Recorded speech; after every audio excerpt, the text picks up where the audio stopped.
passe est peut-être déjà en vente sur Internet et tu ne le sais même pas. Chaque année, des entreprises se font pirater, des plateformes que tu utilises tous les jours.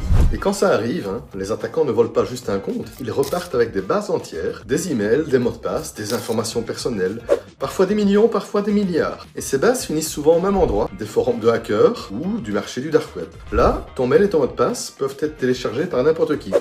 Maintenant, imagine la scène. Un attaquant récupère une base contenant 200 millions d'identifiants. Il va pas s'arrêter au site qui s'est fait pirater. Il va tester ces mêmes identifiants ailleurs. Gmail, Netflix, Amazon, des banques en ligne, LinkedIn. C'est ce qu'on appelle le credential stuffing. Et ça marche pour une raison simple. Les humains réutilisent leur mot de passe. Donc tu penses avoir un mot de passe solide? Peut-être. Mais si tu l'utilises partout, il suffit qu'un seul site tombe pour que tout le reste suive. C'est comme utiliser la même clé pour ta maison, ta voiture et ton bureau. Une clé volée et toutes les portes s'ouvrent. Alors, voici ce que tu peux faire dès maintenant.